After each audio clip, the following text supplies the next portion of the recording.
Olá, pessoal. Como estão? Tudo bem? Espero que todos estejam bem. Nós estamos hoje com a turma de Projeto Integrador Aplicativos Educacionais e a nossa temática da aula de hoje é sobre a Base Nacional Comum Curricular, a computação, um complemento da Base Nacional Comum Curricular, no que se refere às tecnologias. Vamos aos nossos objetivos?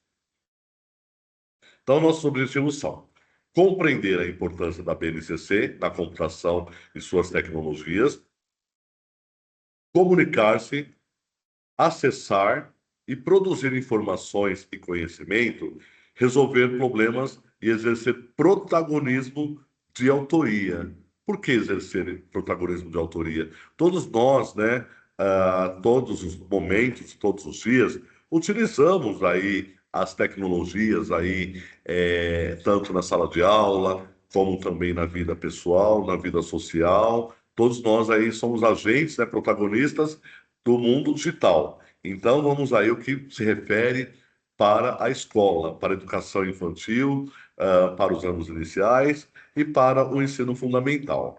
Vamos lá, rever um pouquinho? Então, a título aqui, nós temos uma capa aqui, BNCC da computação. Conheça o documento que orienta como levar a tecnologia à sala de aula.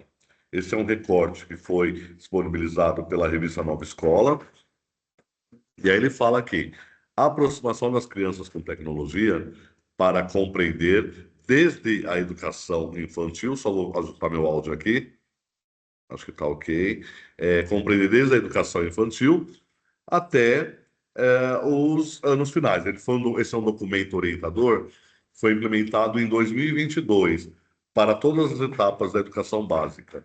Então, a BNCC ela foi um documento que foi construído com base na questão do nivelamento de todos os conteúdos e habilidades do país, Brasil, para com que essas habilidades nas avaliações externas, como SAEB, por exemplo, que é o Sistema de Avaliação da Educação Básica, seja contemplado aí, principalmente esse ano, agora em outubro, entre outubro e novembro, terá basicamente o SAEB em todo o país, em todo o Brasil, e os conteúdos curriculares são os mesmos. O que pode, né, é cada estado ou município fazer uma adaptação. Por exemplo, São Paulo aqui, nós temos, enquanto Secretaria da Educação, o currículo paulista. E enquanto Prefeitura de São Paulo, nós temos o currículo paulista.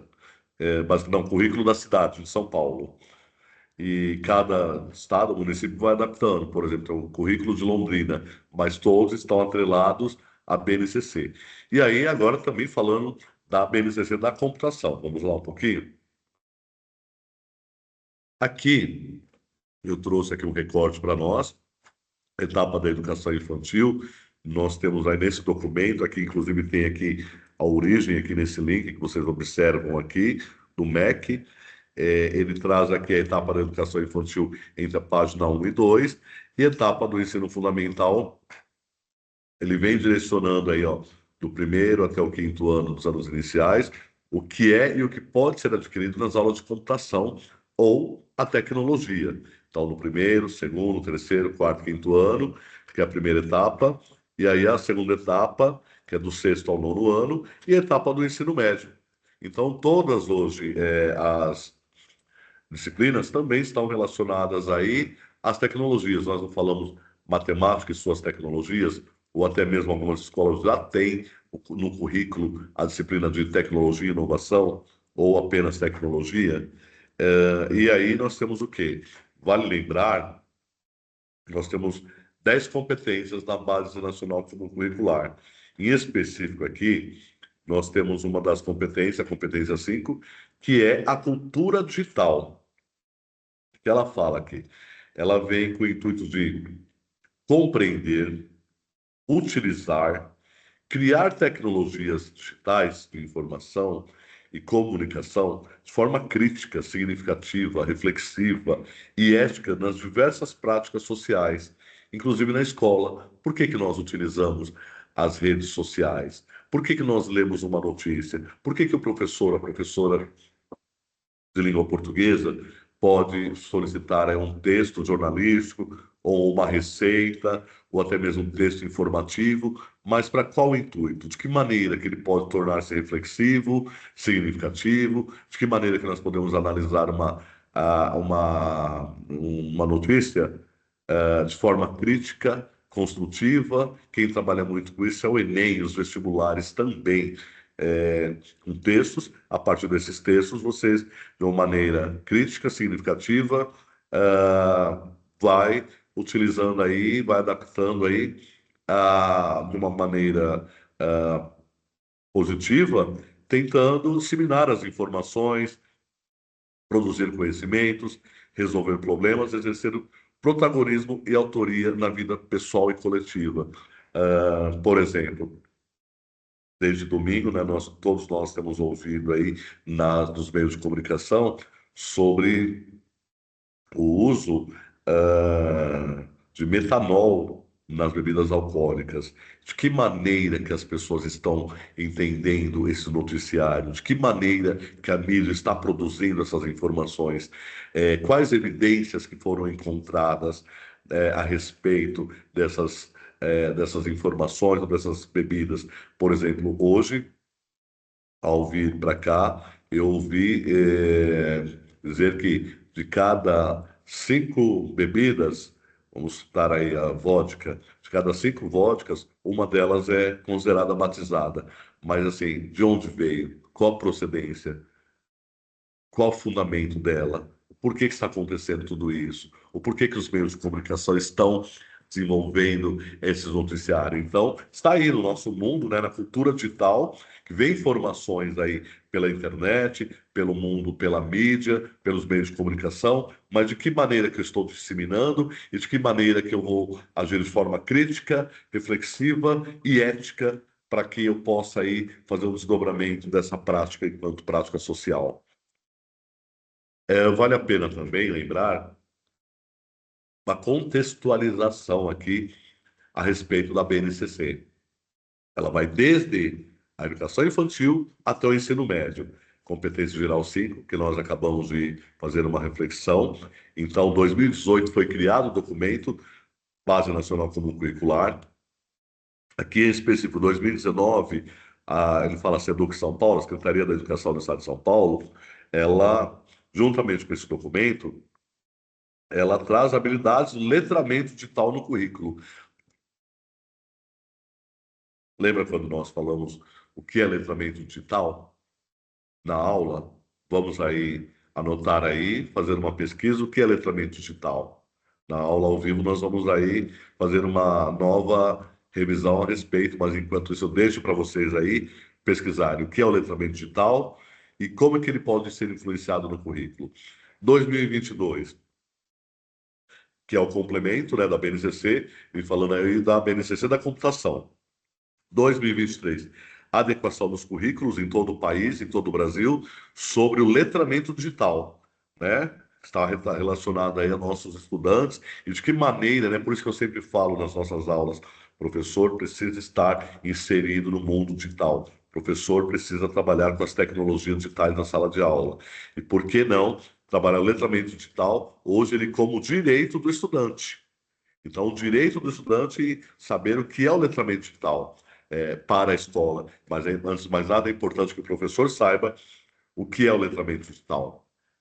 E as secretarias da educação dos estados e municípios vêm implementando aí, com essa complementação da BNCC da computação, as habilidades do letramento digital nas avaliações nacionais. Olha que interessante. Como eu citei para vocês, nós teremos aí a BNCC, o SAEB, que é o Sistema de Avaliação da Educação Básica, que vai acontecer agora em outubro e novembro de 2025. E essas provas elas já vêm com habilidades em letramento digital. Olha que interessante. Então, pesquisem aí o que é letramento digital. Na nossa aula nós vamos falar, detalhar um pouquinho melhor. Ok? Vamos aí adiante. E a BNCC da computação traz aqui, olha aqui, eixos da computação. Temos aí o pensamento computacional, que está relacionado à abstração, análise e automação. Nós, ao vivo, nós vamos aí especificar melhor. E aí temos aí a cultura digital, que está relacionada à cultura digital. De que maneira que eu me relaciono com a cultura digital? No dia a dia, com as redes sociais, com o WhatsApp, com o mundo dos meios de comunicação, com as revistas eletrônicas e a tecnologia, a sociedade, a cidadania digital e o letramento digital, mais uma vez aqui falando, né? Pesquisem o que é letramento digital para nós aprofundarmos a nossa aula. E aí, o mundo digital também. Minha codificação, por que que eu uso código, por que que eu tenho que usar senha, por que que eu uso QR Code, por que que eu uso totem, enfim, todas essas questões estão relacionadas aí ao mundo digital. Como que é o processamento da leitura de um QR Code, como que é o processamento de um código de barras, e como que é a distribuição, como é a logística disso. Então, o mundo a Base Nacional da Computação vem trazendo esses três eixos aqui principais: o pensamento computacional, a cultura digital e o mundo digital. Vamos aprofundar aí na nossa aula. Vale lembrar aqui também que tem a integração com os componentes. Tecnologia e programação, que vem aí com o intuito de analisar, criar tecnologia de programação para resolver problemas com criticidade. São pessoas que já trabalham na área de TI, ou criar artefatos digitais, aos projetos de vida, por exemplo, os robótica, né, que nós construímos, né? Nós construímos através aí de material reciclável nas nossas aulas, nós construímos aí através nós falamos tecnologia desplugada, lembra? Da nossa construção do nosso robôs. E aí também relacionados com estudos matemáticos, a computação, com modelagem, planilhas, Excel, abordar com segurança cibernética para garantir o uso responsável e também a inteligência artificial, né, que nós estamos ouvindo todos os dias como um recurso de apoio à programação e inovação. Vamos lá? Na próxima aula, na aula presencial, nós vamos aprofundar um pouco mais. Eu convido vocês agora também a assistir ao vídeo, que ele tem aproximadamente 4 minutos. O que é pensamento computacional? 4 minutinhos, vem aí uma reflexão para que vocês possam assistir. Temos aqui o link aqui. Eu gostaria que vocês pudessem assistir e me dar uma devolutiva na nossa aula presencial. Então, após assistir o vídeo, nós vamos fazer algumas conclusões. De que maneira que essa habilidade pode resolver problemas e desafios de maneira eficiente, e como que o computador faria. Então, eu vou aguardar vocês assistirem, são 4 minutinhos apenas, e aí na aula presencial nós vamos aí avançar e aprofundar, ok? Aqui temos um protótipo aqui de um dos robôs, esse aqui foi feito a madeira, um pouquinho mais adaptável, né? Embora todos nós que nós construímos com material reciclável são um trabalho de excelência que vocês desenvolveram, de excelência acadêmica, uma construção muito positiva e produtiva aí, e eu creio que vocês devem levar isso para a vida acadêmica de vocês e na escola também. Então, aqui, alguns tipos de aulas que encontramos. Vamos lá. Aula DJ. Olha isso. Aula DJ. Professor lê slides exatamente como estão, não contextualiza, não explica além do que está no material. A aula segue um roteiro engessado, sem conexão com a realidade dos alunos. Qual é o risco? O conteúdo perde sentido. O professor fica lendo slide. É muito chato isso, né?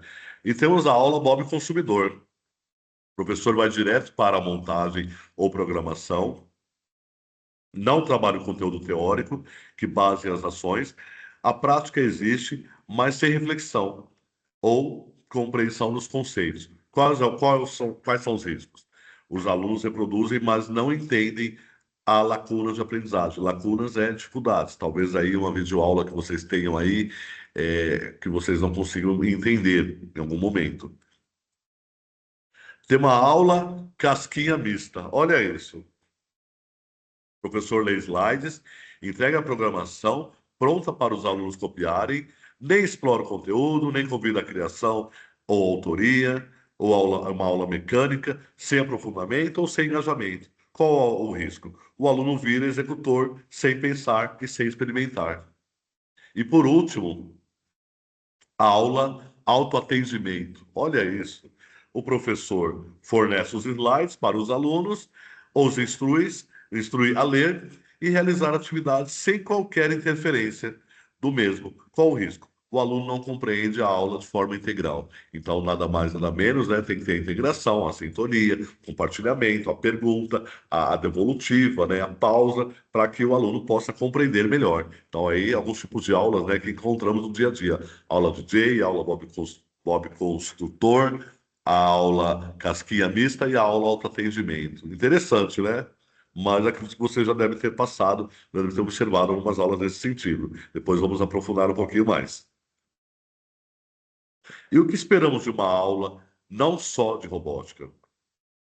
A aula tem que ter um planejamento intencional, tem que ter um objetivo, a compreensão do conteúdo, para não perder o foco, a mediação ativa, a participação ativa do aluno, o pensamento crítico, o questionamento do aluno, as práticas automáticas, a promoção da autonomia e os limites de adaptação. Então, nós vamos aí aprofundando, né, qual o limite que esperamos aí de uma aula em qualidade.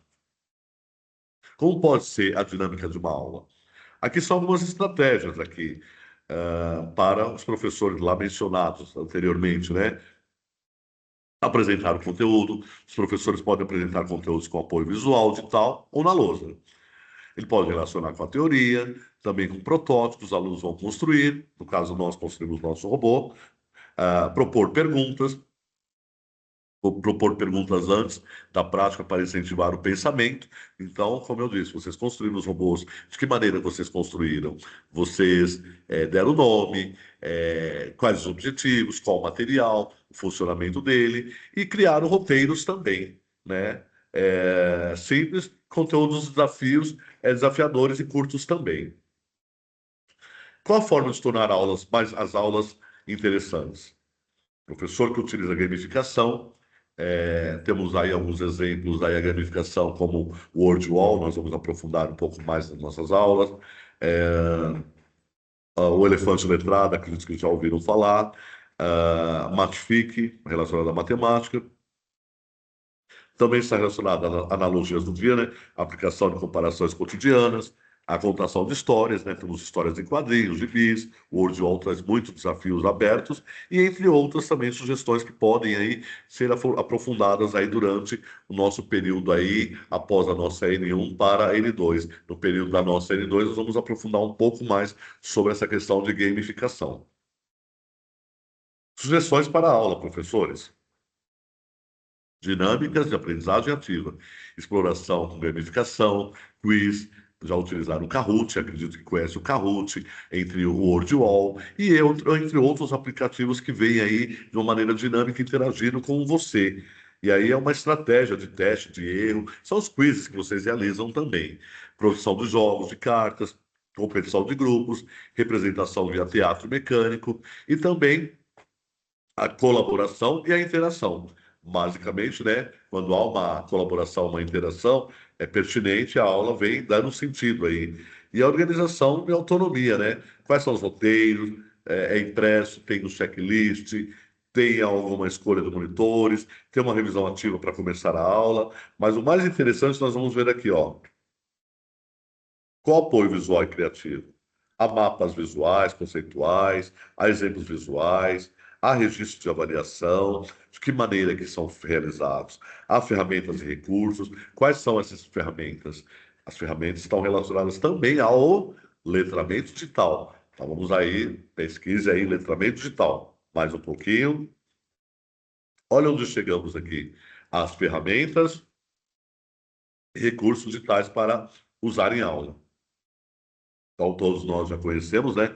Padlet, que é uma ferramenta para murais digitais colaborativos ótimos para registro de ideias, produção de linha de tempo ou tirinhas. E aí eu trago aqui, né, aproveitando a oportunidade, mostra que a nossa construção do nosso robô, nós criamos um Padlet, olha lá, construção do robô da turma do sexto semestre, olha aqui uma das construções, olha aqui o contexto da turma, aqui é uma foto nossa, um registro nosso, e aí, de uma maneira interativa, cada um foi desenvolvendo e criando.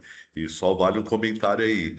Eu gostaria que vocês pudessem entrar no nosso link do nosso Padlet aí e complementasse mais informações aí. Lembre-se que a N1 está chegando e é um dos requisitos também para que nós possamos aí compor a nossa avaliação. Então, desejo que completem aí o nosso Padlet. Retornando aqui, Padlet é um dos recursos. O Mentimeter, nós vamos usar uma das aulas, ele é basicamente como se fosse uma nuvem de palavras. São enquetes, perguntas interativas. Então eu jogo uma pergunta: como foi o seu dia? E aí cada um, né, de acordo com, vai receber um link, receber um PIN, um número, né? E através desse número você vai.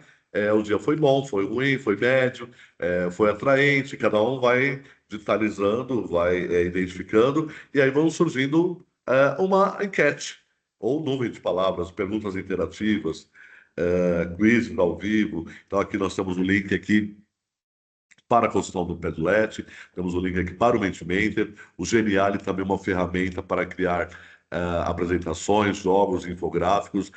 Durante o período da N2, antes da N2, nós vamos conhecer essas plataformas. O Canva, acredito que vocês já conhecem, já desenvolvem. Aqui tem aqui o link específico.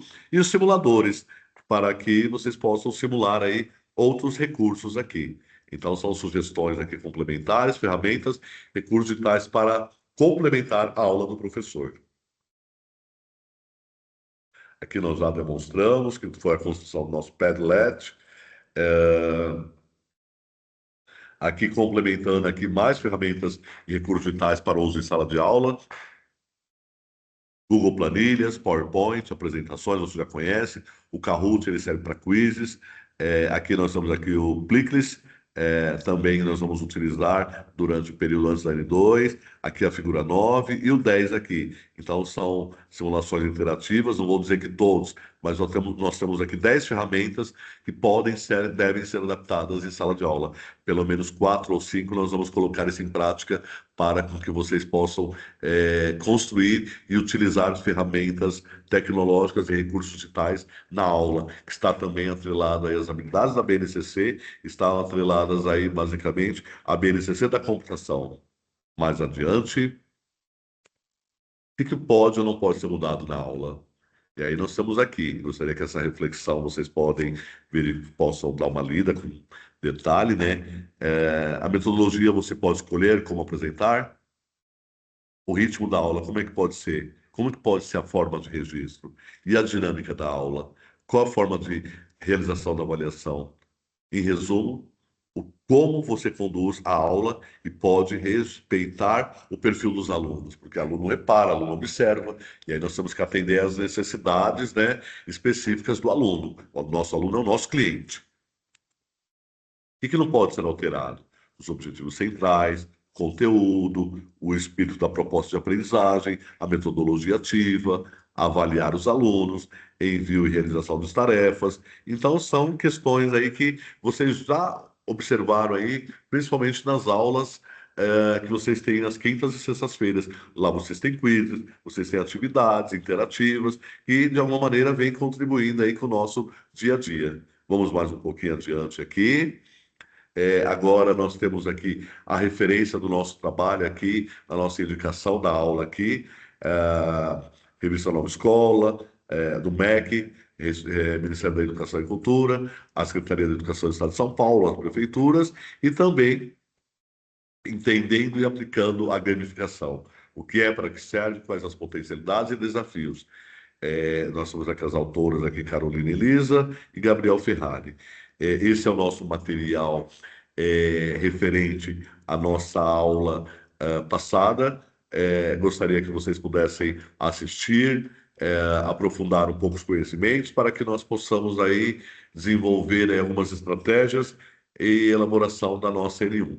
Até a próxima, obrigado e espero que na nossa aula presencial nós tenhamos condições de aprofundar todo esse contexto aqui que nós desenvolvemos aqui, discutimos aqui durante aqui basicamente 40 minutos aqui e com atividades complementares. Então, espero que tenham compreendido o nosso contexto aqui e até a próxima aula. Obrigado, até a próxima.